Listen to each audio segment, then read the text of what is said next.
Kenapa kita lack that kind of elements? Kenapa dia orang lebih advance, katakan? Okay, faham? Okay, ya? Doktor, kalau nak compare ni, we have to compare just with only one country or we can compare with more than one? Tak kisah.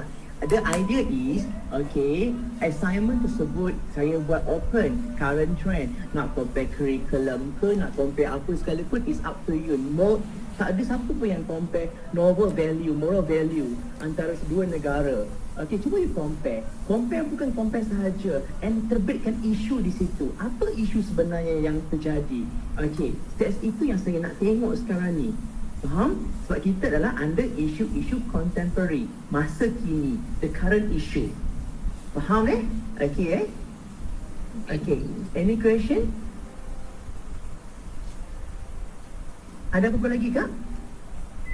No, Doktor. No, okay. Doktor, assignment 2 ni yang pasal conducting project ni kan, science teaching and learning that you encounter in school. I don't know how to write critically and academically with the research method. Saya tak tahu dia punya format. Saya dah masukkan dalam My Guru kan, format untuk kajian tindakan kan? Ada kan? Okay, you boleh refer kepada My Guru. Okay? Okay. Kajian tindakan Dan juga saya percaya Shalini adalah cikgu ke?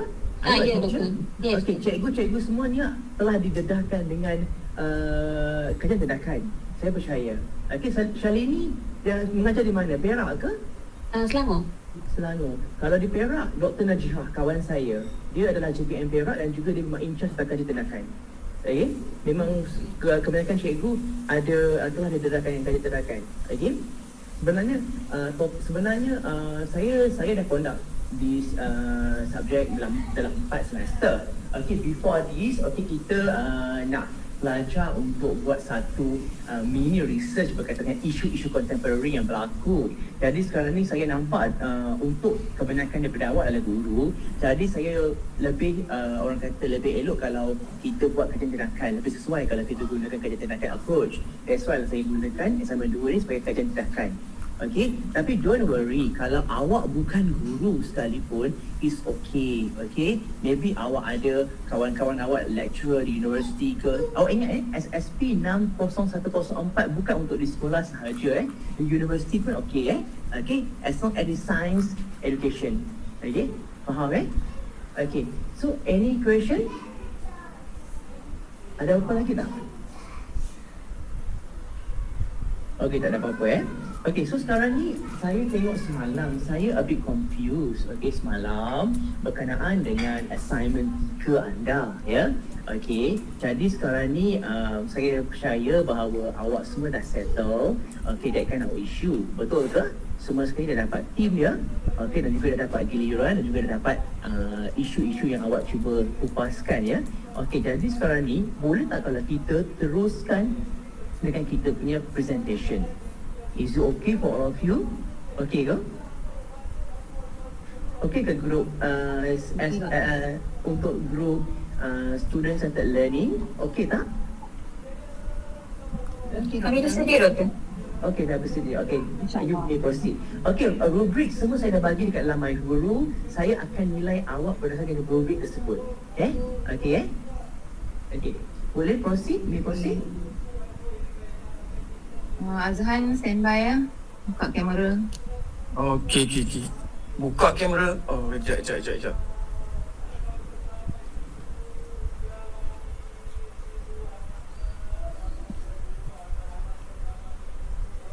Okey, besarkan slide tadi ni. Sekejap.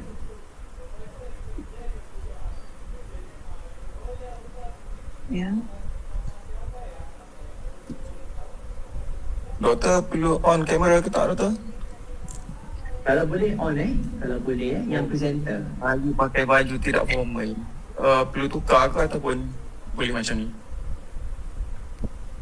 Kalau saya kan, basically kalau kelas saya tak kata sangat okay, tapi jangan buat generalization Kalau kelas orang lain saya tak tahu okay, jangan compare lah. Jangan kata kelas Dr. Muzani tak kisah So, kita off record, kelas saya tak kisah as long as pakai yang sopan lah Janganlah pula yang tak sopan boleh Okay?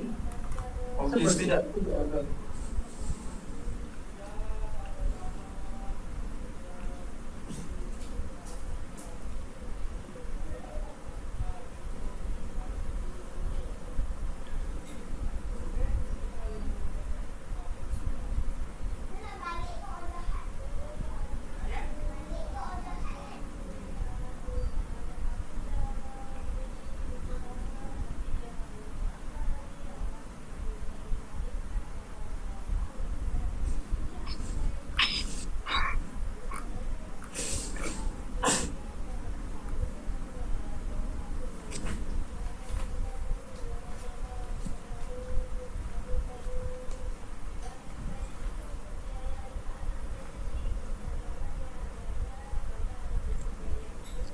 Okay, Assalamualaikum warahmatullahi wabarakatuh.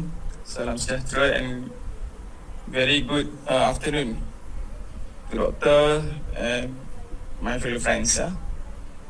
So, my group are given task student-centered learning. Okay, next slide. Okay, my team for assignment 3, assignment 3 peer teaching. My team Farini Elda binti Hassan, second one Salina binti Mahmud, and me Azhan Syakir bin Mahmud.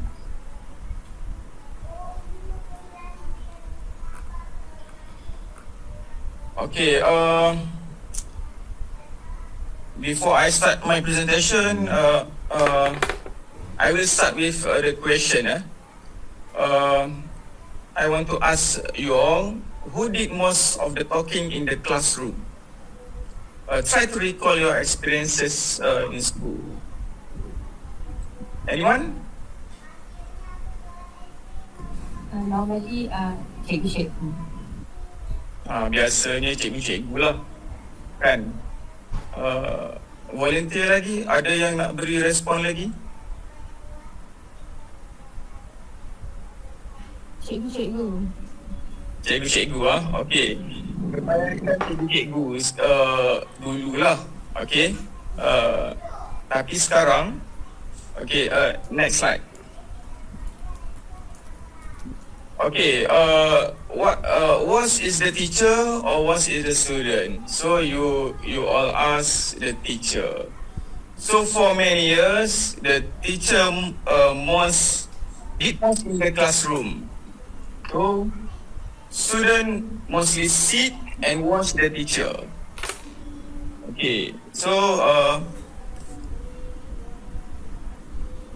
participation student very limited. Student also limit to ask the teacher about the question. So refer to the slide. In the traditional classroom, the teacher did most of the work.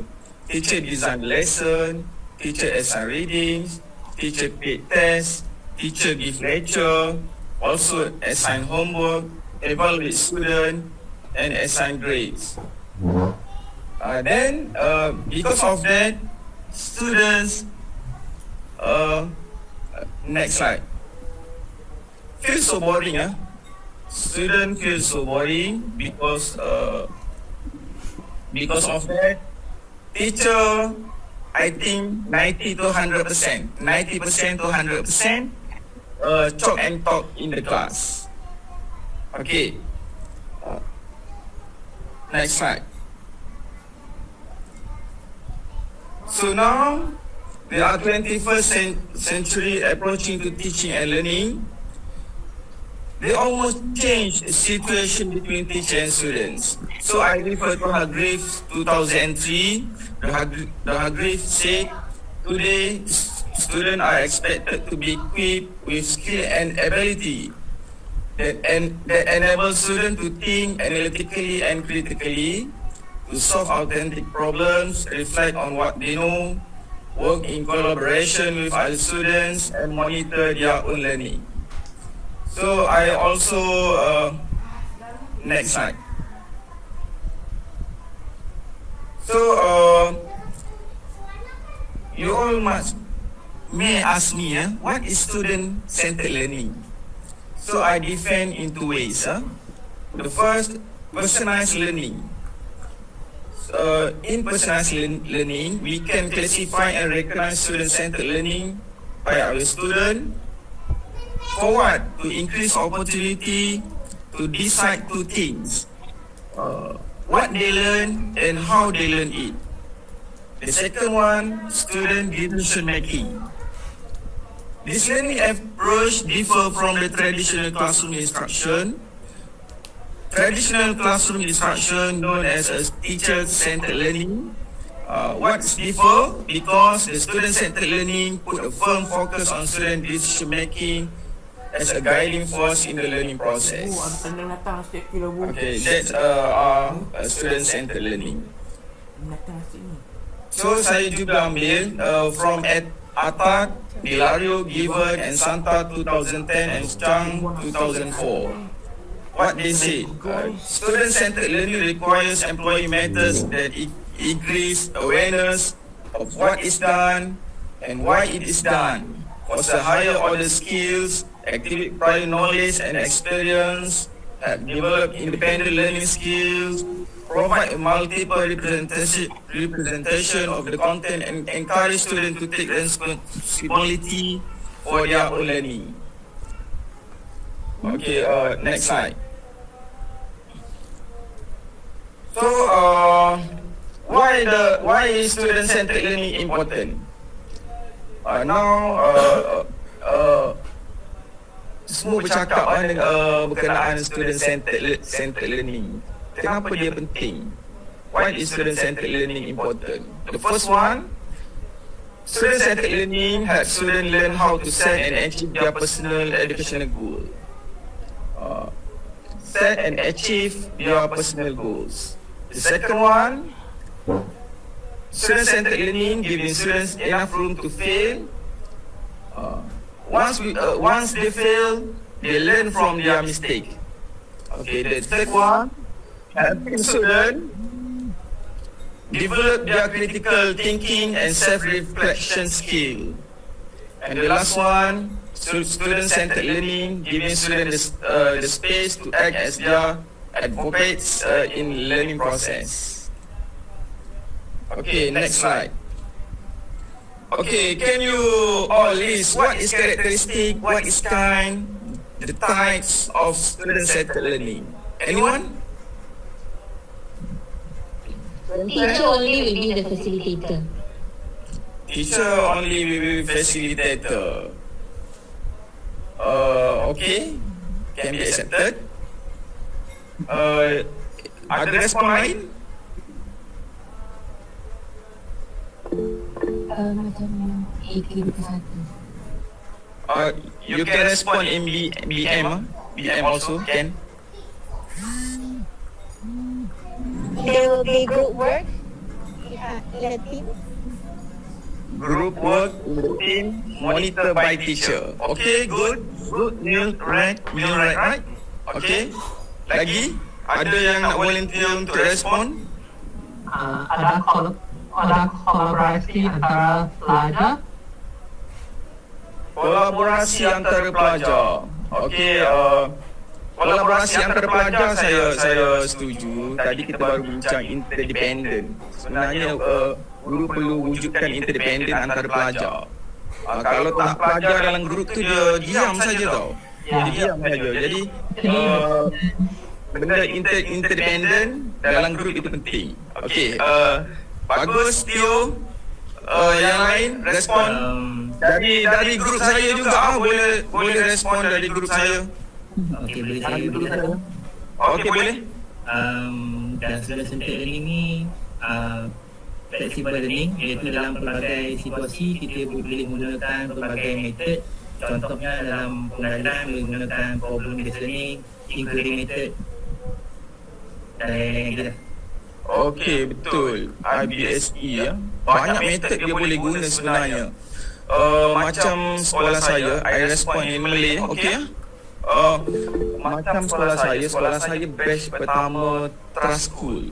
Jadi saya sebenarnya belajar 21st century learning ni dari 2011. Masa tu orang putih didatangkan di sekolah saya seramai 3-4 orang lah. Jadi dia ajar dengan metod. Jadi saya kena belajar balik sebagaimana belajar di U. Jadi di situ saya belajar rupa-rupanya di negara luar telah lama menerapkan benda ni. Kita masih chalk and talk. Chalk and talk sebab kita exam oriented, kita lebih pada drilling questions.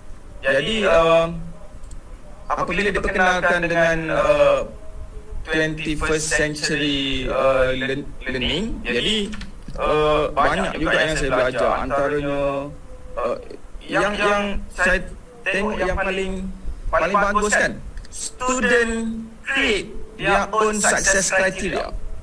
Selepas belajar, at the end student create, student bina sendiri apa kriteria kejayaan yang mereka nak capai pada hari. Macam yang dalam grup pelajar buat kerja, cikgu just less talk lah. Cikgu dia mesti berilah tugasan apa pelajar nak buat. Pelajar pilih metod, pelajar pilih segala cara bagaimana nak buat. Tapi dengan sebelum kelas dimulakan, guru mestilah menampal artikel ataupun buku-buku, bahan-bahan bantu belajar di sekitar kelas. Sekitar kelas dia kena tampal. Jadi pelajar kita nak tengok move around supaya pelajar tidak kaku.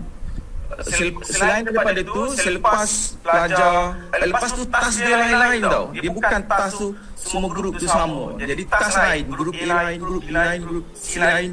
Jadi apabila tiba saat sharing, diorang akan tampal di suatu sudut dan diorang akan satu sudut itu akan jadi duta untuk terangkan apa yang diorang buat. Pada masa sama, pelajar-pelajar lain apabila bergerak ke grup tu, secara automatik dia akan belajar topik-topik yang lain, bukan yang grup dia buat. Lepas tu dia boleh komen, dia boleh letak sticky notes kalau ada pembetulan ataupun apa ni kita nak panggil correction, kalau nak tambah ke apa dia boleh cadangkan. Guru hanya beri review dan simpulkan pada akhir lesson. Dekat sini perlu guru, salah satu elemen penting guru perlu beri reward sebenarnya. Macam Tio bertanya tadi, saya cakap okay, thanks a lot, bagus Tio. Kita perlu beri reward kepada pelajar yang bertanya, yang beri respon. Kalau boleh respon itu tidak mati setakat itu saja. Respon itu boleh dikembangkan sebenarnya. Review student, jawapan student boleh dikembangkan. Jangan berhenti setakat itu saja. Dan sebaik-baiknya kembang kepada real life, di luar lah kehidupan. Jadi kalau saya buat lesson dalam kelas, observation saya banyak tau, sebulan sekali. Masa dekat sekolah dulu, tension pun bila dah bertahun-tahun benda tu dah jadi rutin. Lepas tu sekolah saya dulu di pinggir bandar. Jadi Awak guru Syamalang ke? Guru Syamalang ke? Saya tak mohon doktor. Saya hanya insan biasa. Saya tak faham. Saya kurang jelas tentang review. Review apa saya? Review pelajaran ini mana? Review student answer, student respond. Kalau student respon, kita tak boleh matikan student tu terpinga-pinga macam tu je. Kita kena kembangkan lagi, kaitkan dengan kehidupan orang. Dan semua tu ada rubrik markah dalam observation saya. Untuk pengetahuan Boleh saya mencelah ke Azman? boleh. Okey, contoh dia sekarang ni ya. Okey, kita punya presentation isu-isu contemporary. I bagi tajuk, okey. It's okay. I suka dengan sharing Azman ni. It's gonna be okay. Tapi kita punya isu-isu contemporary. Let's say sekarang ni Azman dah terangkan dah the criteria student-centered learning. Okay, the teacher as the facilitator, but Azan nak cakap, okay, kalau bagi review, once the teacher give the review to the student answer, they cannot just give the answer to the student, right? Okay, Yeah. they kena provoke the student. Provoke isu sekarang ni. Boleh tak kalau you dalam presentation, saya nak you kupaskan that kind of issue. The incompetency of teacher in order to be the facilitator. That is the issue of student-centered learning. Ya, doktor. Saya setuju, doktor. Nampak tak sekarang ni? Sebab kita adalah isu-isu contemporary. Jadi kita kena terbitkan isu daripada tajuk SDL. Terbitkan isu daripada tajuk selain itu lah ICT in education and whatsoever. Okay? Tapi it's okay Azhan, I okay je. I memang suka dengar pengalaman because I was a teacher. Okay, memang saya was a teacher. In fact, I dengan Azhan sebaya dengan Azhan kan. Ya, betul. So sekarang ni I okay. Tapi kalau nak dapat masa yang tinggi untuk konten, okay, apa isu-isu yang terbit? Okay, what is the issue emerge from the topic that you presented?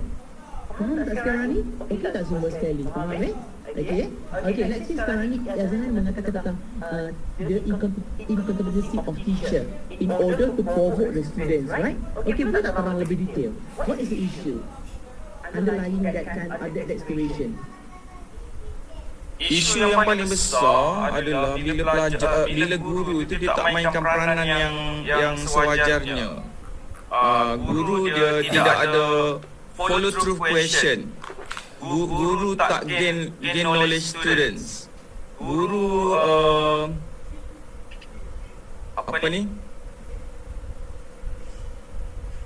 Guru tidak provoke pelajar. Macam-macam lagi. It's really good. Boleh ke saya berbincang ni ataupun you nak terus boleh. Okay, it's really good. The issue is, okay, one of the main issue is teacher are not really provoke student. Okay, provoke their ideas. And then I dapat grant daripada KPM. Okay, I buat research tentang provocation. Okay, among teachers towards students. I menggunakan kaedah Socratic learning. Socratic questioning. Okay, that is the issue yang kita kena tackle. Macam mana sekarang ni cikgu nak provoke student? Dia tak boleh provoke sampai demotivate student. Betul kan? Ya, betul. Dia kena ada provoke the step in order to provoke the student and so on. Okay, that is the issue. One of the issue. Constructive provoke. Lepas provoke dia sebenarnya dia ada follow through lagi supaya students dapat bercambah lagi ya. Saya ambil contoh apa? Contoh saya buat dekat lesson dalam masa lesson. Saya buat contoh isu merokok lah sebab pelajar sekarang ni merokok tau. Tingkatan 1, 2 sudah ramai yang merokok. Jadi saya kaitkan dengan di rumah merokok. Apa yang berlaku kepada kita panggil apa ni yang second order yang orang yang isap rokok ni? Hidu asap rokok.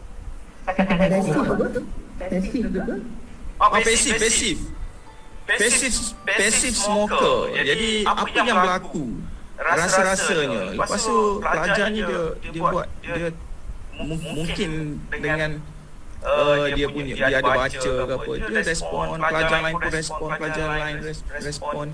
Jadi kita provoke lagi dengan question, adakah itu sangat bahaya, lebih bahaya daripada perokok ataupun jadi pelajar respon. Sebenarnya untuk skill provoke sebenarnya doktor, saya rasa doktor lebih arif kalau doktor kajian berkenaan dengan skill provoke pun dia perlu ada skill doktor. Bagaimana nak membuat constructive provoke supaya dapat follow.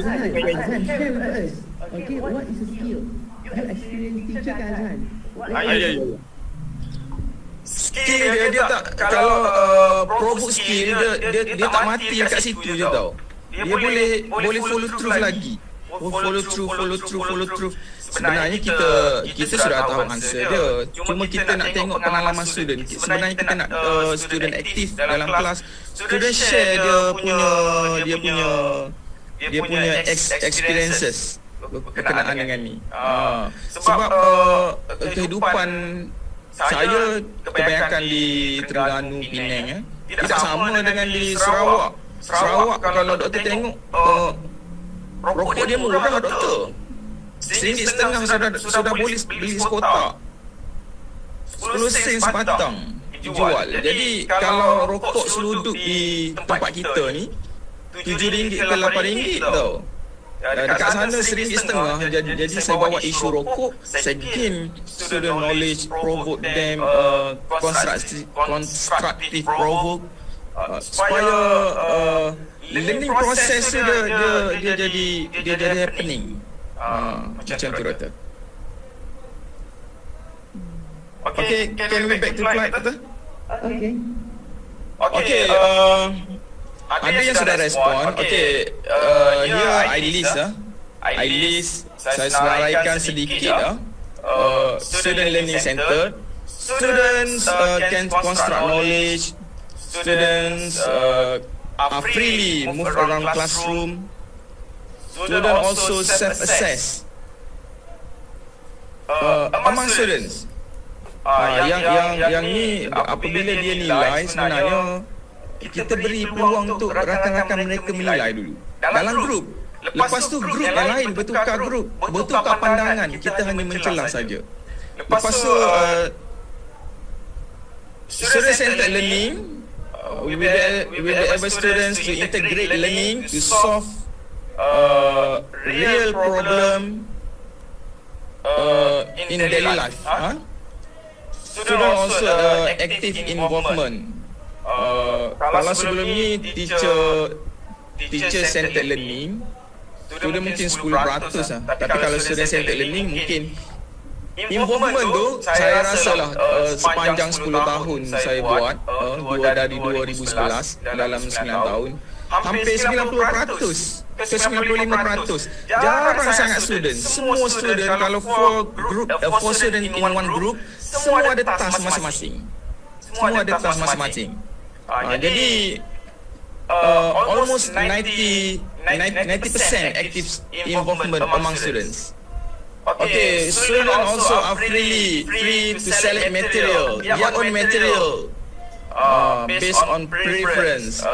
Ada yang ditampakkan oleh guru, ada yang diambil dari buku teks, ada yang diambil oleh buku rujukan. Sebab kami dalam lab semua bahan ada sebenarnya. Buku-buku, Boleh saya mencelah Azhan? Boleh saya mencelah Azhan? Okay, like say co-create task and assignment. Okay? Kan? Okay? Boleh tak you jemurkan isu daripada situ dan juga you ulaskan? Boleh? Okay, saya cuba Doktor. Okay, create test, rakan bina test untuk kawan, lepas tu assign. Assign ni kalau student centered learning, dia akan bertukar-tukar untuk beri assignment. Saya beri contoh sebagai contoh gallery walk, apabila orang letak bahan orang ditampal di suatu sudut. Jadi melalui jawapan kawan, hasil kerja kawan, dia create lagi question untuk student to respond. Student group yang dia lawat itu. Jadi isu dia apa sekarang ni dari situ? Isu dia adalah kebolehan pelajar untuk share. Kebolehan pelajar untuk create question or test kepada pelajar lain. Itu pada pandangan Doktor? Saya tanya kepada orang lain pula. Okey, buat yang lain Farini. Tolong backup. What is the issue? Okay, in co-create task and assignment. Apa the issue di situ? This is the first presentation. Saya memang seronok nak dapat Tak apa, boleh tanya. Okay, one of the issue I think like Azhan cakap tadi, the ability of the students to create test. Okay, sometimes when because traditional method, maksudnya teachers centered learning tu dah lama berlaku dalam kelas. Jadi sebenarnya lagi satu tadi, teknik penyoalan teacher pun, guru pun akan jadi perlu sangat mantap lah untuk membantu murid ini boleh buat soalan, boleh bagi soalan kepada kawan-kawan dia. Itu yang saya rasa lah, maksudnya daripada soalan yang mudah pada soalan yang lebih kompleks macam tu. Dan mereka share antara kumpulan dengan kumpulan untuk create the collaboration. Itulah yang saya fikir. Okay. Thank you, Proceed. Okay. Okay, boleh buat lah. Azan, okey tak Azan? Saya berjalan Azan. Boleh. Okey. Boleh doktor diizinkan, dibenarkan sepanjang saya present. Saya pun berdebar juga ni doktor sebenarnya. Oh, jangan berdebar. Okey. I list 10 characteristics of student-centered learning. Sebelum ni ada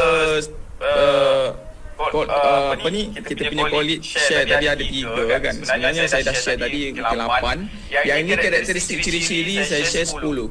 The first one, teachers don't work harder than their students. Of course.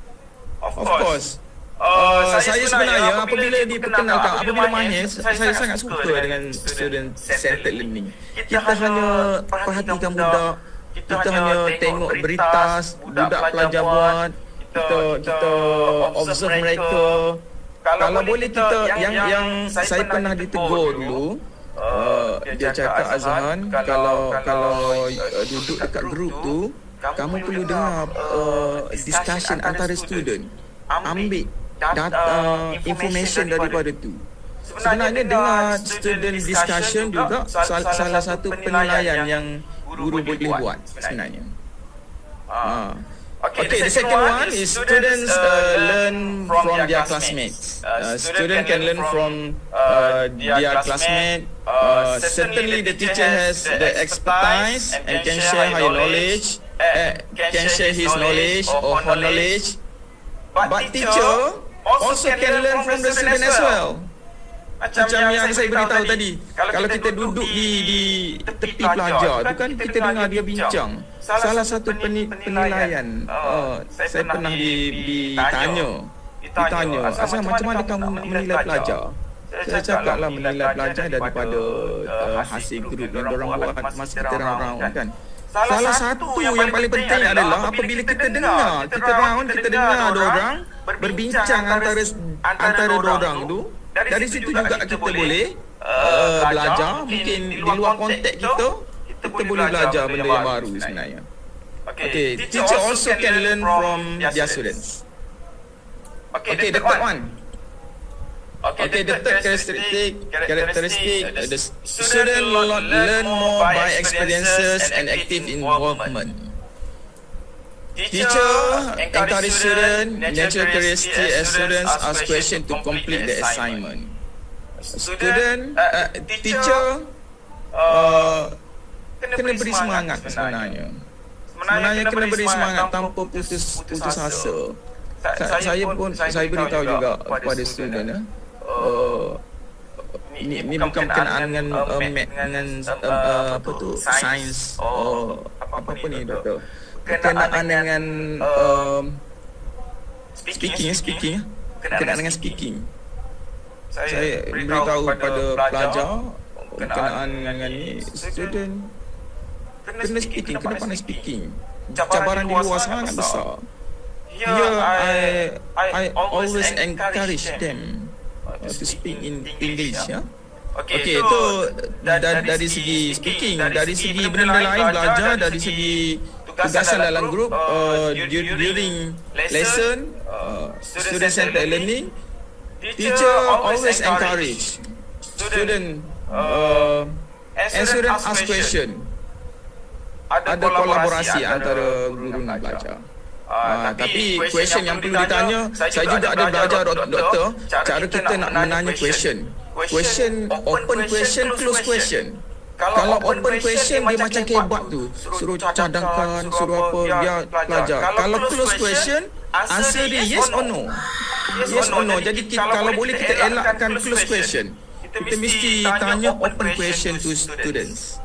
Okay, the third one, student apply new learning to real life. Classes focus more on skill that can use in their real life.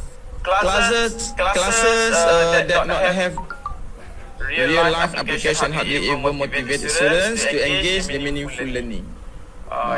Yang ni sebarang benda mesti kaitkan. Kita punya silibus sekarang aktif sekali ada kaitkan aplikasi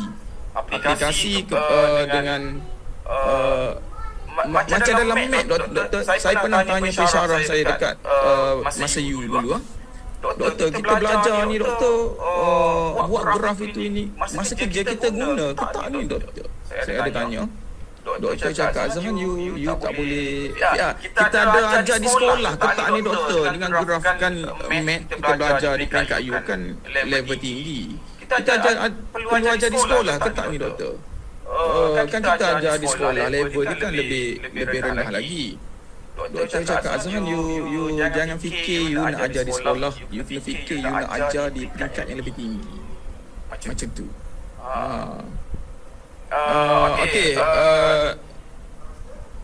Slide next slide. Nombor 5. Other characteristic are student receive frequent, directed and timely feedback. Another characteristic of student-centered learning and teaching is that as student complete some assignment, teacher typically ask learner or group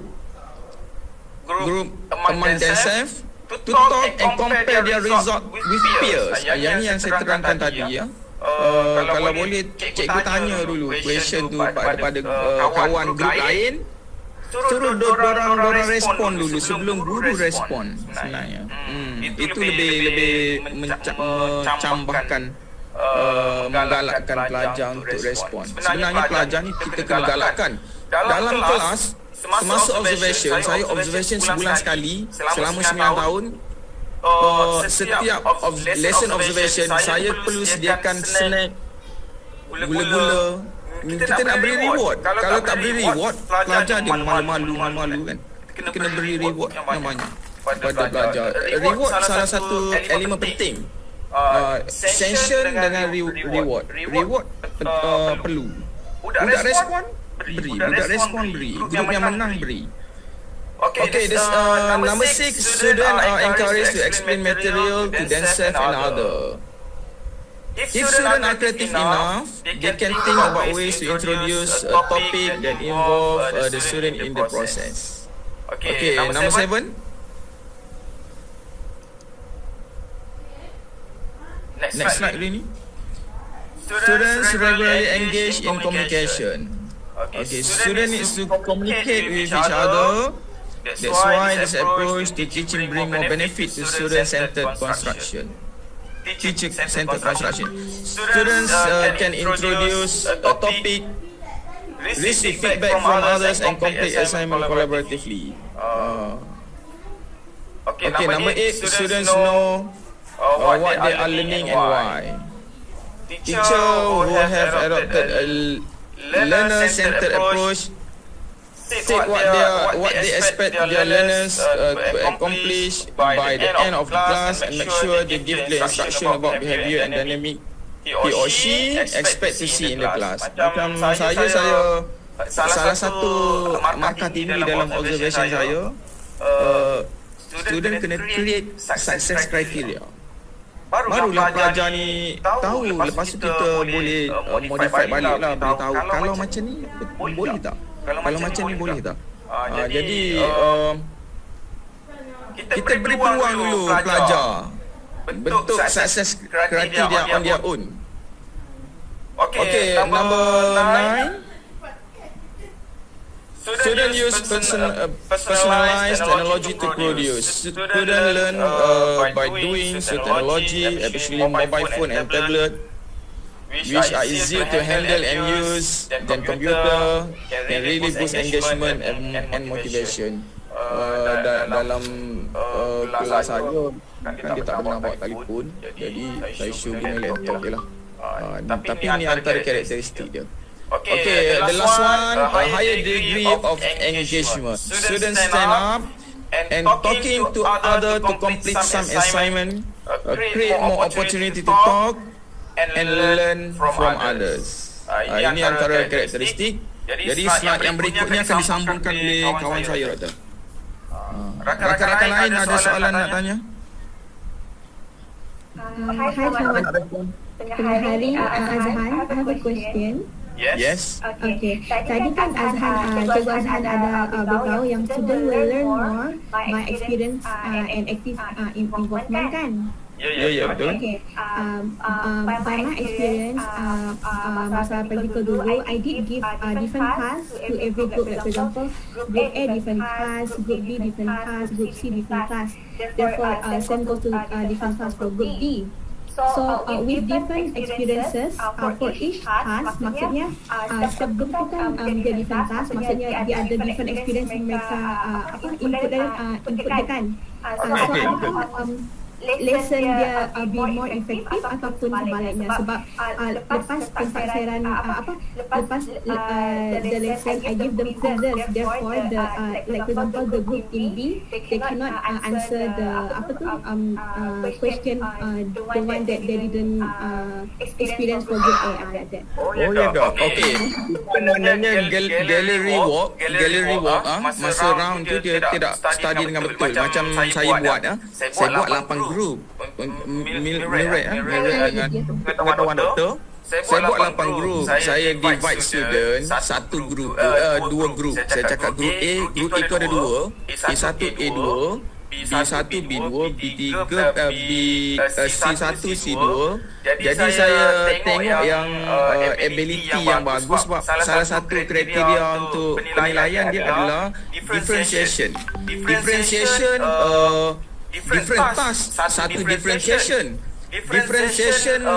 same task tapi ability tidak sama. Ada pelajar yang lemah, ada pelajar yang okey. Jadi sebenarnya untuk menjawab soalan Mirret, sebenarnya selepas buat tu diorang share dekat grup lain. Dia tak boleh share grup kuat dengan grup lemah. Dia kena share grup kuat dengan grup kuat, grup lemah dengan grup lemah. Mungkin yang Mirret punya ni perlu perhebatkan atau banyakkan masa di gallery walk. Gallery walk tu budak bukan round macam tu. Diorang, kalau saya paksa budak tanya question, kalau malu sangat tulis pada sticky note and tampal. Jadi dia knowledge betul-betul dari grup lain. Seolah-olah dia yang buat juga task tu. Thank you. Saya nak tambah sikit, macam gallery walk ataupun kita bagi task kepada murid, apa-apa pun guru kena main peranan yang sangat penting. Okay, contoh kalau macam saya bagi presentation kepada murid in group, tapi mesti group tu mesti ada seseorang yang sangat membantulah. Salah seorang yang membantu, especially untuk grup lelaki. Itu isu untuk student centered learning lah yang saya hadapi. Di mana student lelaki kadang-kadang dia sikap malas tu. Jadi diorang kena bercampur. Kita tak boleh bagi, kadang-kadang kita boleh lah, kita tengok kelas tu macam mana. Setengah kelas kita yang kena bagikan murid tu kepada kumpulan yang tertentu.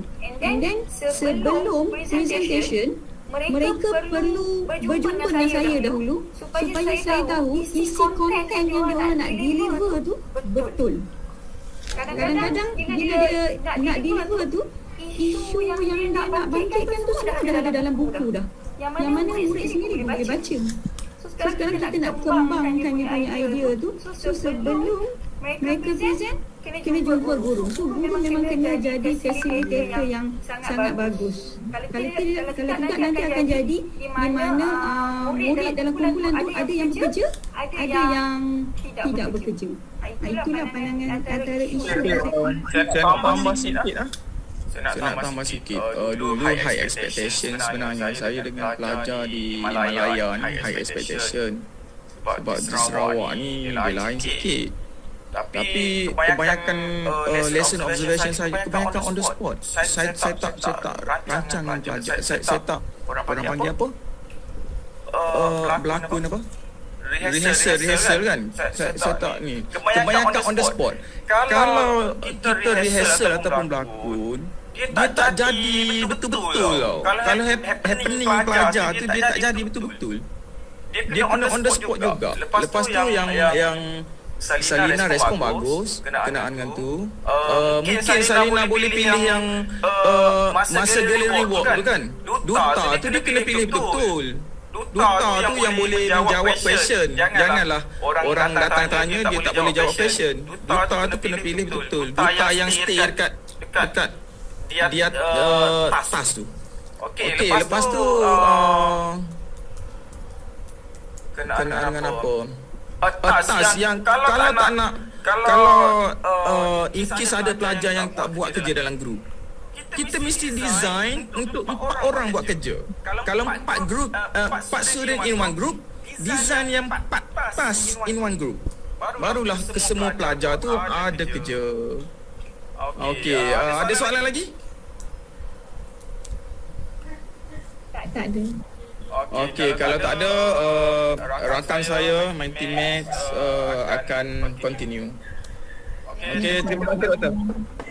Ya, Assalamualaikum warahmatullahi wabarakatuh. Doktor, good afternoon to all fellow friends. Okay, so saya Farini, saya akan sambung sedikit. I resume the presentation from slide 18.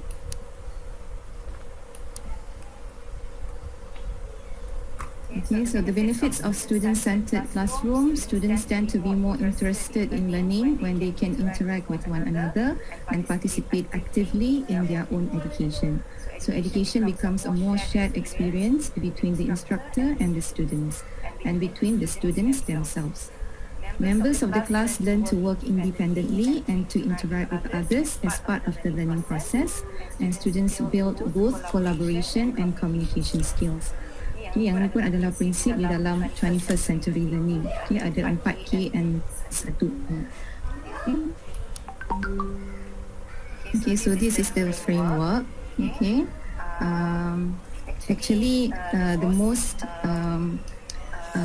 step that is the most important step is the planning. Okay, the plan. So teachers sebenarnya perlu merancang dengan sebaik-baiknya masa dan sebagainya. Kalau boleh yang rancangan pelajaran tahunan tu memang dah kena susun elok-elok, yang mana yang kita boleh apply student-centered learning dekat dalam kita punya pengajaran dan pembelajaran.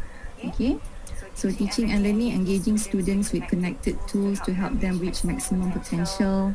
And then to monitor student, ini yang macam Salina cakap tadi, bagi saya macam Salina dia dia guide students before the students explain to friends, to their friends. Actually it's very good, okay, because we can reduce kita boleh jimat masa lah supaya students tidak menyampaikan benda yang salah lah kalau boleh. Kalau menyampaikan benda yang salah pun at least sikit-sikit sajalah, at least mereka dapat konsep yang betul. Okay, and then kita kena tengoklah macam mana progress student itu. Okay, kena berbincang dengan educators and juga educators and parents lah, kena monitor student progress. And then adapting and refining, customizing, extension and or supplementing activities to support learners' needs. Okay, so ini adalah model dia. Yang ni semua adalah kriteria yang inilah educators. Ada 2 hala di antara educators and students and family and also peers. Ini semua sebenarnya ciri-ciri yang telah dibincangkan tadi lah. Okay, yang telah dibincangkan oleh Azhan tadi. Okay, so yang ini sebenarnya barulah masuk isu dia sebenarnya, drawbacks of a student-centered classroom. Okay, with students free to interact, the classroom space can feel noisy or chaotic. So ini antara masalah yang mungkin guru hadapi. Okay, bila maksudnya mungkin benda ni berlaku pada awal lah, kalau kita nak mula-mula nak buat student-centered learning ni, ataupun kita mula-mula nak apply 21st century. Murid-murid kalau yang nakal tu dia akan rasa free, mereka bebas untuk buat apa benda saja yang mereka suka. Jadi cikgu ni selain daripada facilitator, kita kena juga monitor, kita kena juga memantau. Okey, sebabnya cikgu ni pun memang ada banyak kita punya kita punya kerja lah sebenarnya, skop kerja kita dalam dalam bilik darjah. So bila adanya masalah macam ni, macam mana kita nak kawal? Okay, macam mana kita nak kawal kalau murid bising ataupun dia tidak pun, hanya tak buat kerja pun. Okay, yang ni sebab mungkin sekolah Azhan mungkin budak dia dah bagus, dia dah biasa buat daripada 2011, tapi mungkin ada masalah dekat sekolah-sekolah lain yang jauh dalam pedalaman. Okay, jadi macam mana guru tu? Bagi saya apa-apa pun kena plan dulu, dan mungkin kena buat kena apply sedikit demi sedikit lah, maksud saya. Tidaklah semua satu bab tu semua subtopik kita nak buat. kita boleh apply sikit-sikit untuk biarkan murid itu biasa. Okay. And then classroom management can become more of an issue for the teacher, possibly cutting into instructional activities. Jadi Selina, can you please respond to this? Classroom management can become more of an issue for the teacher, possibly cutting into instructional activities. Instructional activities ni, kalau saya pemahaman dengan doktor mungkin boleh, kalau salah doktor cakap lah. Instructional saya rasa berkaitan dengan lab ke doktor? Activities hands on ke?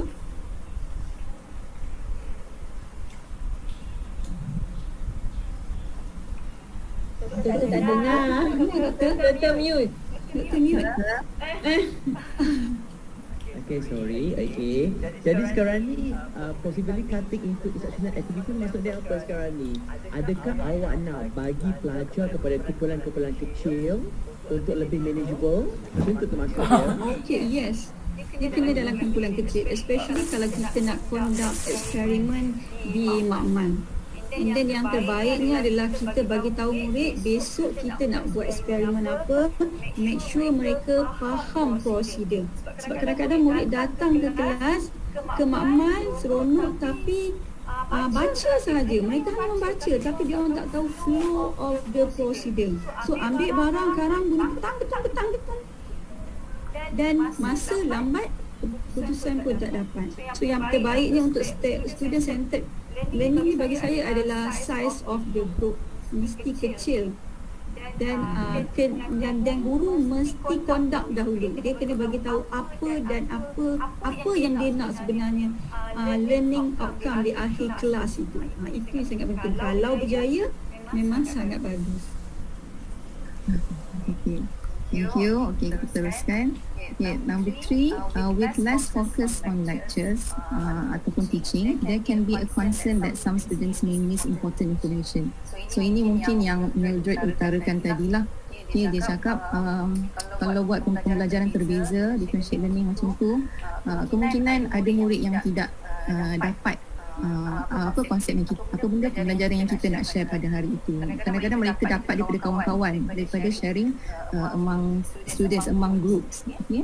So that ini antara concern dia lah. So some students mungkin tak dapat, tapi kita boleh kenal pastilah daripada penilaian. Macam juga dia bagi question, so nanti dia boleh lah get back to the students macam itulah. Okay.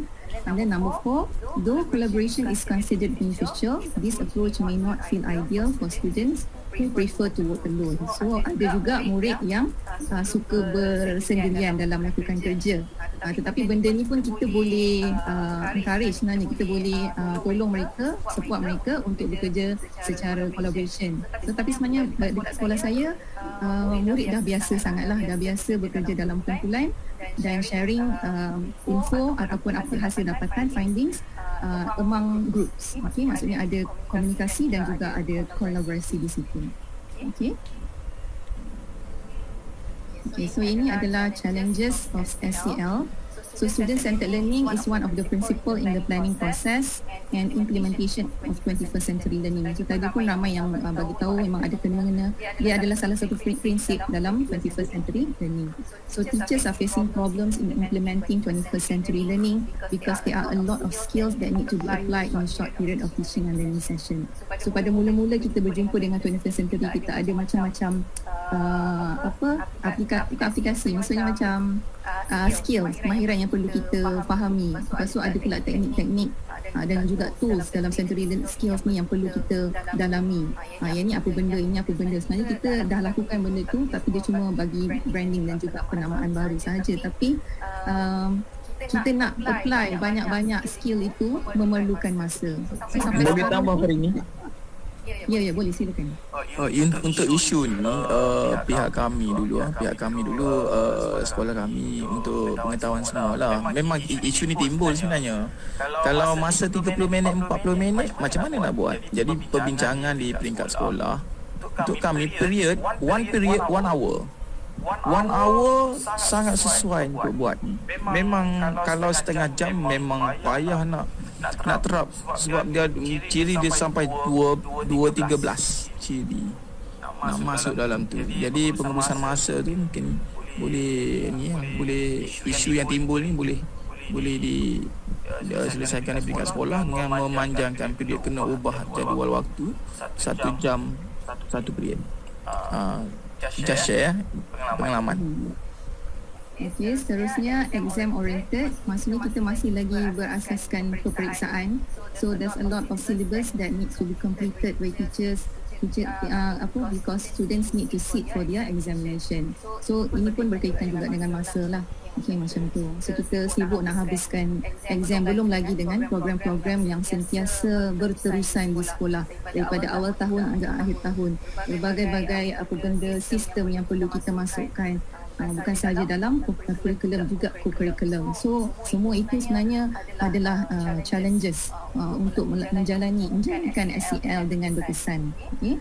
And then teachers ICT skills. Okay, teachers are interested and willing to learn ICT skills, but there's a lack of quantity and quality of facilities in the school. So ini pun adalah salah satu isu juga.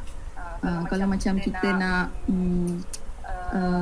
buat satu aktiviti yang memerlukan jaringan internet, katakanlah di sekolah, kalau di pedalaman, kalau kat sekolah saya pun walaupun di bandar, tapi ada juga masalah ini. Maksudnya murid pun masih lagi tidak dapat jaringan internet yang kuat, dan juga memang mereka tak boleh bawa ni lah. Maksudnya kalau mereka nak gunakan peranti-peranti elektronik ni, mereka kena pergi ke makmal komputer, yang mana makmal komputer terhad lah. Sebenarnya ada juga mata pelajaran ICT dekat sekolah.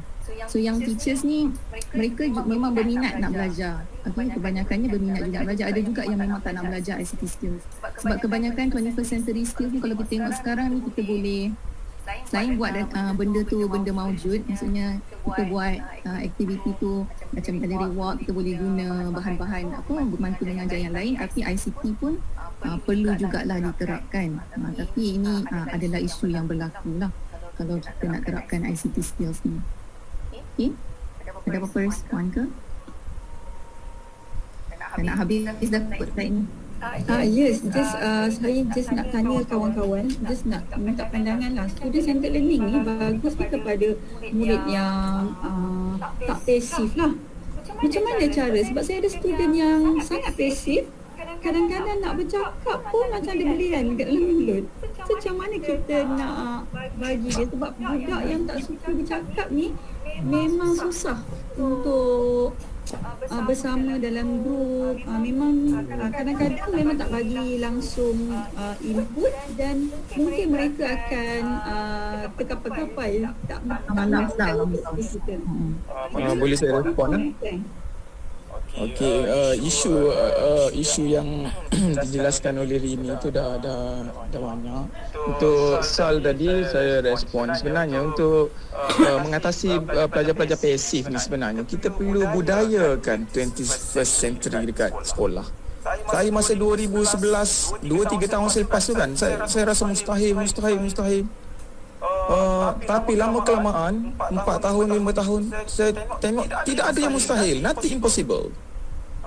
Lepas tu saya pernah cabar orang putih dari UK sebab saya nak cakap, kalau ajar math macam mana nak terap? Kalau sains ni boleh lah sebab relate dengan real life. Tapi macam kalau math macam mana nak ajar pecahan apa semua? Saya cabar orang putih tu buat, orang putih tu dapat buat sebab pedagoginya sama, just tukar konten saja. Jadi untuk menjawab question soal, mesti membudayakan 21st century, barulah yang pasif automatically akan jadi akan bersuara juga. Macam tu. Okay, ada yang lain ke yang nak respon, kawan-kawan lain tentang passive learners ni? Maksudnya murid-murid yang pasif dalam kelas. Saya nak share sikit lah. Kalau di metrokrasi, sebenarnya student pasif dengan cikgu lah sebenarnya. Tapi dengan kawan-kawan dia tak berapa pasif pun. Sebab tu kalau dekat metrokrasi, dia ada satu memang program di bahagian metrokrasi, kita buat pre-assisted learning. PAL, dia panggil PAL kan, PAL ke boleh juga. Di mana kita ambil subjek contoh sains komputer, matematik, fizik, biologi dengan chemistry. So memang kita pilih satu PAL leader dia akan handle sama ada dia nak ajar ataupun dia akan pilih rakan, dia akan rotate antara rakan-rakan dia. Sebenarnya dia orang dia akan manage bila dia orang nak bincang untuk subjek tu, masa semua dia tentukan. Tapi member sendiri yang support each other lah maksudnya. Kalau ada yang dalam kumpulan dia yang akan macam tu lah. Ya, dia orang sebenarnya aktif je. Cuma kadang kita tak nampak. Dia orang macam mana? Dia orang tak sama depan kita dan dia orang tak sama dekat depan kawan-kawan. Macam tu lah. So ada positif jugalah kalau buat peer assisted learning ni. Actually dia macam BMKPM nak lebih membantu lah, salah satu program bahagian migrasi lah sebenarnya. Itu student centered learning lah yang saya nampak lah. Thank you. Ada lagi ke? Saya nak tambah. Silakan. Okey, untuk student centered learning, yang pasti konsep untuk kita pengajaran di sekolah kena berubah. Yang penting is pentadbir, guru dengan pelajar kena diberitahu dari awal tahun tentang sekolah bukan lagi is a knowledge given. Is a once you say about student centered learning, that means pelajar mesti tahu mereka kena belajar di rumah dengan sendiri, self-directed learning first.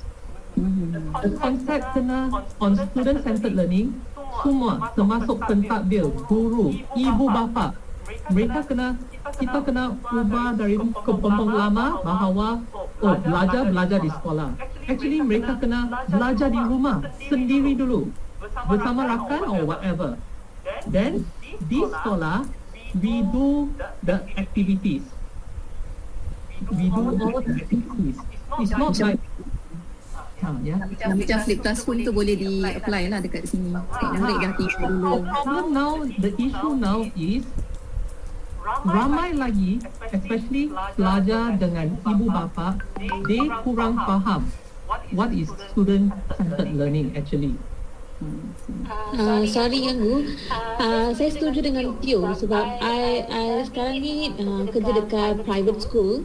Especially in private school, parents dia thinking dia macam kalau student centered learning ni, teacher yang prepare everything in school, and in school students are doing the activity in group.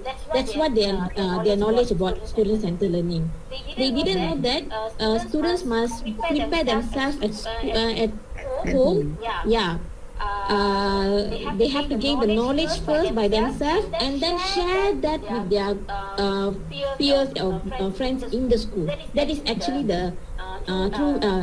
That is the meaning of student-centered learning. But the problem is they have less knowledge about, especially the students, and also the parents have less knowledge about the meaning or definition of student-centered learning. Because di tingkatan 6, actually when ramai ibu bapa yang datang, they all terkejut dengan konsep yang we all kata tentang student-centered learning. Actually ramai juga yang think also student-centered learning, datang sekolah, belajar, you do whatever regarding students. Actually the concept is a bit wider. In other countries, student-centered learning is not about only in school. Actually the mindset have to change. Malaysian teachers mindset, Malaysian teachers students, the Malaysian parents also, they have to change the mindset. We have to educate the parents about the method of teaching. Then another issue yang the problem now is because I'm mengajar, I think Puan Kamalia mengajar di matrikulasi, saya mengajar di tingkatan 6. It is student-centered learning because we are teaching Form 6 adult enrollment, bukan lagi untuk pelajar. So most of us we use the student-centered learning, like we do presentation and so on. So kekangan masa is a problem. One is a problem, but we know how this can be solved. That is in Form 6 lah, in our college. We know how this is Form 6. Before the lesson, we already tell the students, you need to know all these things before the class. That means the students must have self-directed learning first. That's all. Tio? That's all. Okay, thank you for sharing. Itu masalah yang dihadapi untuk peringkat matrikulasi dan juga tingkatan 6. So yang lebih rendah ni mungkinlah masalahnya lebih dalam lah sebenarnya, lebih teruk lah sebenarnya kalau kita nak bincangkan. Okay, sebabnya mereka kalau yang form 6 ni dia dah ada handset sendiri, mereka dah boleh layari internet, mencari maklumat macam tu. Kalau murid-murid di sekolah rendah atau di sekolah menengah, mereka masih lagi memerlukan cikgu sebenarnya. Okay? Kalau kalau kat asrama, macam sekolah saya berasrama kesamaan harian, jadi mereka tak ada dapat knowledge tu melainkan daripada buku teks. Sebab tu macam tadi kita kena, maksudnya murid-murid tu kena juga consult dengan cikgu lah sebelum kita buat inilah vertical centered skills dekat dalam kelas macam tu. So macam tu cakap tadi, murid-murid kena self-directed learning. Sama juga macam budak-budak di sekolah peringkat sekolah menengah. Okay. So itu saja, ini references kami. Saya rasa setakat itu saja, Doktor. Thank you. Okay, thank you so much. Okay, such a very good presentation from Azhan, Salina, and also Farina, right? Farini. Okay. Adakah semua anda adalah guru? Betul ke? Saya guru yang ketiga presenter ya, okay, all the presenter, okay, share their experiences, okay, that's why lah I suka ya, okay, kalau anda semua boleh share your punya experience, okay, dan terutama sekali dalam bidang pengajaran ya, ataupun kalau awak bukan guru ataupun awak bukan lecturer, boleh bincang, boleh share daripada industri punya perspektif ke, so kita boleh gain more knowledge, okay, kita boleh dapat perspektif yang berbeza ya, pendapat yang berbeza dalam isu-isu yang kita cuba ketengahkan. Okay, pertama sekali, such a very good thing, okay, I nampak di sini, okay, the concept of SSCL, student-centered learning. Okay, the first adalah menekankan kepada self learning, dan juga yang second adalah menekankan kepada collaborative learning. Dua proses ini merupakan tunggang utama ya, ataupun the pillars of student-centered learning. Okay, so sekarang ni basically semuanya telah di-cover oleh kumpulan tadi, okay, dan juga bagus ya.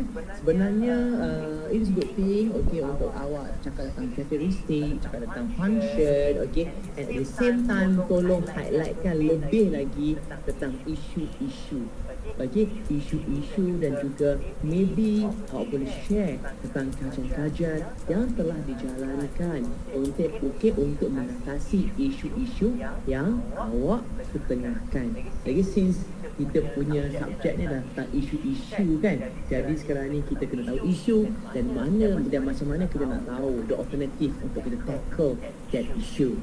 Okay, basically student-centered learning macam biasalah, okay, macam kawan awak semua cakap tadi, okay, teacher as facilitator, whereby student as the co-explorer ataupun yang active engagement lah, dia active engage dalam knowledge gain, okay, dalam mendapatkan ilmu, mendapatkan pengetahuan okay, dan juga sekarang ni berbagai-bagai orang kata kaedah yang kita boleh gunakan dalam student-centered learning ini, okay. Jika dahulu kalau sebelum pandemik, okay, kita selalu menekankan kepada cikgu akan bagi bahan kepada pelajar, okay, secara bersemuka, and pelajar akan berpasukan secara group work akan selesaikan tugas tersebut. Okay, tetapi sekarang ni, okay, disebabkan oleh post pandemic, kita sekarang ni telah bertukar daripada face to face learning kepada hybrid learning. It is not only online learning, but it's the combination of online learning and also face to face learning. Okay, jadi sekarang ni peranan guru sebagai facilitator lagi mencabar. Kerana apa? Kerana mereka perlu terlibat dalam kedua-dua mode tersebut. Okay, correct me if I'm wrong. I bukan cikgu, tetapi apa yang saya difahamkan, kalau ada kelas di sekolah ya terutamanya, okay, dia kena split antara dua grup. Satu grup di sekolah, satu lagi grup di rumah. Di rumah pun you kena bagi juga asynchronous, bahan asynchronous. Betul kan? Betul ke? Correct me if I'm wrong. Betul. Saya jenis yang mengaku kalau ada salah. Saya pun bukan di sekolah okey, tapi betul dah tu. tapi dia kena split antara apa nama tu di sekolah dan juga di rumah. Kebanyakan guru-guru, okey, saya dapat tahu lah saya dapat share daripada kawan-kawan saya, because I was a teacher kan before. Okey, mereka akan buat face to face learning di sekolah, maybe mereka akan mengintegrasikan 21st century learning. Tetapi masalahnya di rumah, mereka selalu bagi asynchronous saja. Mereka tak bagi video recorded dan dibagi pelajar tengok. Still lagi bukan student centered sebenarnya. Okey, itu merupakan satu isu yang perlu kita ketengahkan sebenarnya kan. Tapi itulah kita ada tekanan-tekanan tertentu. Okey, bila saya tanya kat mereka, kenapa tak buat hybrid learning terus? Okey, whereby kita gunakan web conferencing. Kita sekarang ni lah okey, ada pelajar yang dekat kelas dan juga kita berkenan dengan pelajar dekat rumah. Tapi satu benda yang tak boleh kita nak kasih, whereby internet problem dan juga facilities. Pelajar semua tak ada facility dan juga kita tak boleh demand more. Kalau pelajar-pelajar di matrik, pelajar-pelajar form 6 maybe, kalau pelajar-pelajar di sekolah sama penuh, mereka boleh ada that kind of facilities kita boleh conduct. Okey, tetapi kalaulah pelajar-pelajar di luar bandar, okey, mereka kekurangan fasiliti dan juga itu merupakan satu cabaran ataupun isu yang sebenarnya sekarang ni the big issue is how kita, the big issue is how cikgu-cikgu nak berubah daripada during pandemic kepada post pandemic. That is one issue. The second issue, bagaimana cikgu nak conduct post pandemic punya lesson. Okay. Bagaimana cikgu nak integrate KPM minta cikgu-cikgu buat hybrid learning. Is it really hybrid? Kan apa Tio dah mengangguk, dah mengeling dah ni. Memang bukan hybrid kan Tio kan. Is it really hybrid? And how you want to cater it? Okay, that is the main issue yang kita kena tengah. Itulah isu contemporary sekarang ni. How kita nak tackle that kind of problem. Kita kalau hybrid learning ni dia akan bebankan guru sebenarnya, especially for secondary school and primary school. Sebab kalau higher level kita boleh handle group yang kita depan mata kita yang ada satu group, lepas tu web conferencing ada satu group, kita boleh handle because dia faham, dia akan tunggu. Kalau primary school ataupun secondary school, kita tak boleh handle dua group ni at a time. Yes, betul tu. Saya faham tu. Itu yang menjadi isu dan juga it's not about the handling itself, tetapi the facilities as well Tetapi macam mana sebagai seorang guru kita untuk kita mengatasi masalah ini kita kena cari the solution, the added solution. Maaf, awak dengar ke apa saya cakap? Dengar doktor. Sekejap saya nak pakai earphone dulu.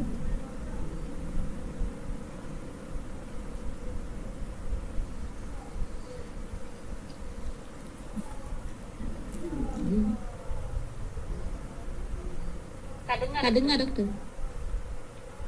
Tak dengar. Tak dengar doktor. Tak dengar.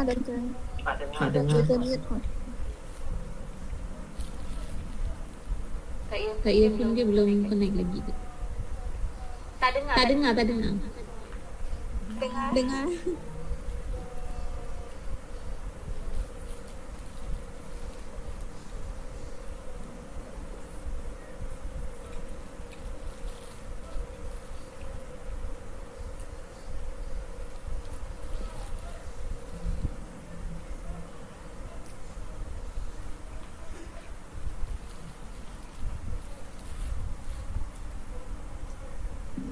Hello, sorry terputus tadi.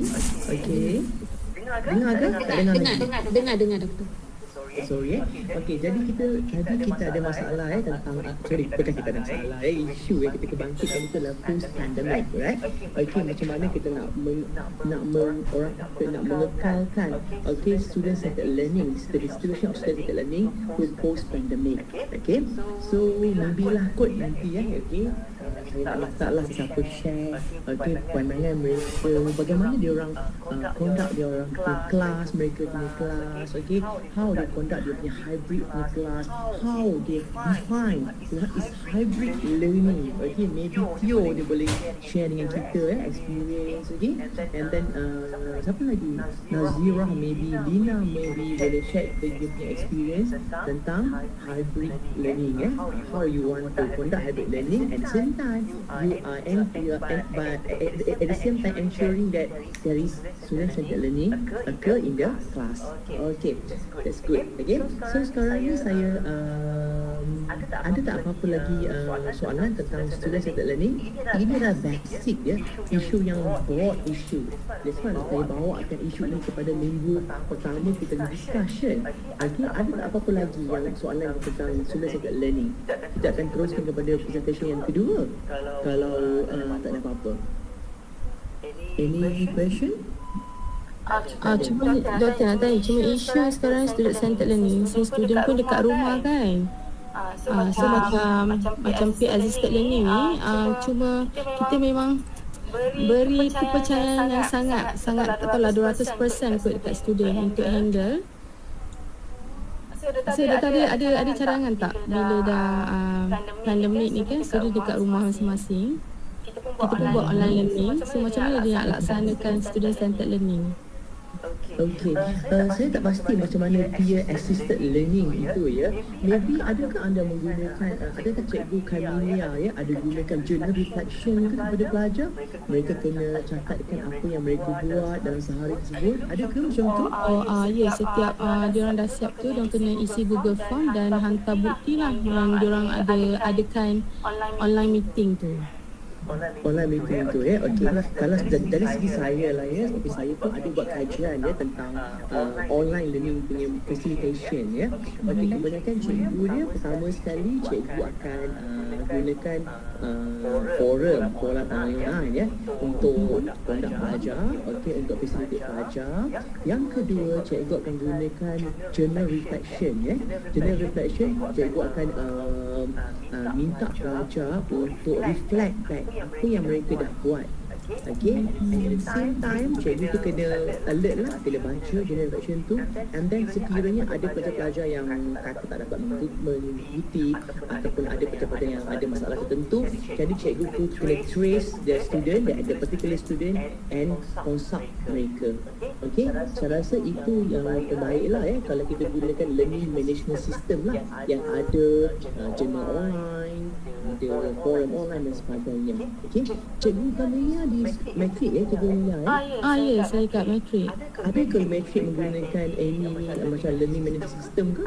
Ada tak macam My Guru ke dekat Matric ada? Maybe ada kan? Kita guna Google Classroom, Google Classroom. Okay, Google Classroom pun boleh kita buat macam tu sebenarnya So ada student saya, master student saya memang tengah conduct Google Classroom, okay, dan juga dia try untuk investigate apa ada facilitation among teachers, among students dekat dalam online platform. That is, saya rasa that is the best way lah kalau kita nak tengok instead kalau kita nak contact seorang-seorang tu agak sukar Okay, Cikgu Tio macam ada idea Cikgu Tio? Ada tak apa-apa? Untuk saya, I think the problem is dalam news, the word, I think most parents, they are actually confused regarding offline, online, hybrid, these three things. They don't know what is hybrid. Is it in hybrid means in school and out of school? But when I read further, actually the best term the government should use is synchronous and asynchronous. To me, that is the better term to use. That's why now how I say offline is asynchronous. Online is synchronous. So now for hybrid, the school, hybrid is penggiliran. you datang separuh half the class. In Form 6, half of us come this week, we do experiment, let's say experiment, then another half we rotate the class. So that means cikgu repeat twice semua benda. We repeat twice, but for Form 6, we face no problem. I prefer like that because in Form 6, actually when we are doing lecture mode, is 30 lebih orang pelajar. So now we are 17 orang, we can manage the class very well. But now the issue now is cabaran guru. 2 kali, adakah masa mencukupi to cover the whole entire syllabus? So in school, now what we plan is students have to read everything on their own first. We are supposed to facilitate only. Now the sudden shift in school is tremendous. Like for me, guru baru. I'm guru baru. Actually, although it's like 13 years mengajar, still consider guru baru. The guru lama memang terpinga-pinga, especially those who young, not retire. Suddenly you ask them to do too many things at time. They already regarding to technology usage, right? They already start to learn how to use because of pandemic. They start to use this technology. Now when they come back to school, they are like, huh? Online. That means I see them. I also sometimes everyone facing the same issue. So. Yes, okay. That is one of the biggest issue. Okay, the inconsistency usage of term, hybrid, okay, and then online and then the offline, okay. And then I don't know the exact term used in KPM, okay. But then kalau nak ikutkan dengan research science education okay, since I pun buat I bukan buat hybrid lah, I buat mixed mode punya learning okay, during my PhD. Okay, it depends on how you define it. Okay, kalau I define mode campuran ataupun mixed mode punya learning, okay, I akan define dia sebagai integration of online and offline. That's all. Macam mana yang nak buat? Adakah you nak bergila ke mula-mula online lepas tu offline ataupun offline dulu online ke ataupun serentak sekali? Okay? Tapi yang saya nampak sekarang ni kan, okay, macam saya cakap tadi lah, okay, maybe ini berkaitan dengan course lah yang tak mampu untuk kita buat. Tapi maybe sekolah-sekolah yang elite boleh buat kot Guru-guru tak perlu untuk gilikan mengajar, okay. Mereka boleh gunakan medium, record ataupun buat web conferencing macam sekarang ni lah. Dia record, ada kamera yang boleh capture the whole class and then dia boleh linkkan dengan pelajar di rumah. Tapi benda ni agak sukar. Memang benda ni agak kurang rasional untuk kita buat lah kan. Memang tak mampu. This one is I buat di Victoria. So because memang my computer is behind recording. Memang we kena bagi juga because they are at home, so we kena bagi bahan untuk asynchronous, so kita bagi juga. But because pelajar say, sir, it is better we learn twice. Tapi susah lah untuk teacher lah. Teacher kena buat 2 kali tu penat lah dia. Teacher penat, but for them, when they view online, they see it is like the enhancement of their learning. Dia macam ala-ala flip. Dia macam ala-ala flip classroom. Dia baca dulu, lepas tu ada cikgu akan ajar. Gitu kan.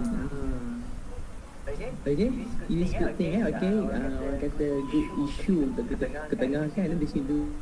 Sekarang ni. Okay, so boleh tak kalau kita proceed kepada next presentation? Ada tak group next dah bersedia ke? Okay ke? Doktor belum sedia lagi sebab semalam je kita tukar topik.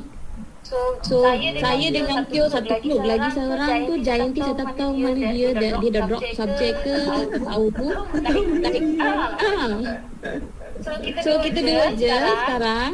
And then yang topik tu Tio ada idea sikit. Semalam dia kita tukar topik kan. So saya belum contribute apa-apa lagi. So saya fikir macam tak adil untuk Tio sebab saya tak contribute apa-apa lagi. So boleh tak kita present next week? Okay. Nanti next week kita cram boleh tak? Sebab ni kita pun dah lewat dah kan, dah ke belakang kan. Jadi kena kita cram betul-betul nanti. Okay, and then kita cepatlah untuk ni Tapi satu lah things to remember.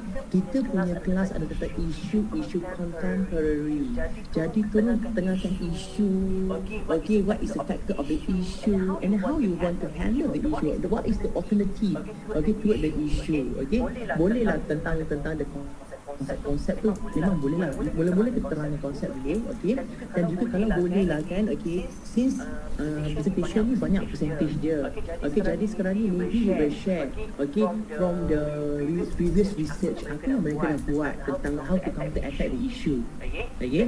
Like say isu tentang untuk buat hybrid learning, maybe dah ada orang buat tentang kajian, okay, you boleh share dengan kawan-kawan you instead of just share your own experience. Okay, boleh ya? Okay ya.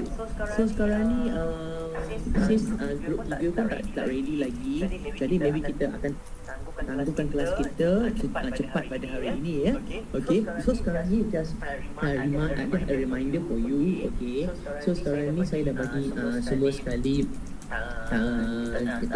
orang kata kumpulan make sure tak ada apa-apa isu saya takut juga semalam saya tak confused ini kata boleh present ini ke tak boleh present. So sekarang ni dah stick okay, and then make sure tak ada isu yang mengatakan bahawa let's say sekarang ni kan saya kata kita punya bajet 2 kumpulan 1 minggu ataupun 3 kumpulan 1 minggu, tapi kumpulan yang keempat tu kena prepare lah. Maybe kalau kita ada masa tambahan kita boleh cepatkan. Takkanlah awak nak kuliah sampai minggu 14 kan, minggu ke-13 awak nak kuliah lagi ke? Selalu saya akan bagi masa seminggu atau 2 minggu kepada awak semua untuk buat final, untuk buat preparation for your final exam, for your final assessment. Okay, boleh faham ya? Okay, dan juga kalau ada apa-apa masalah just bagi tahu saya okay, like say kalau isu dia sekarang ni saya tak nampak apa-apa lah kan, awak okey je semuanya kan.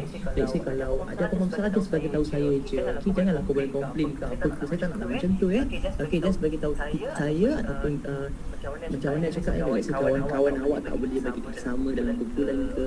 Okay, jangan gaduh-gaduh, hanya bagi tahu saya yang kita boleh solve the issue. Ada, jangan cakap tak ada. Master punya kelas banyak isu sebenarnya. Memang isu contemporary ni memang banyak isu. Pertama sekali tentang contribution of the group member. Okay, ada yang tak contribute. Okay, ada yang mengadu kat saya semua. It's okay, bagi tahu kat saya.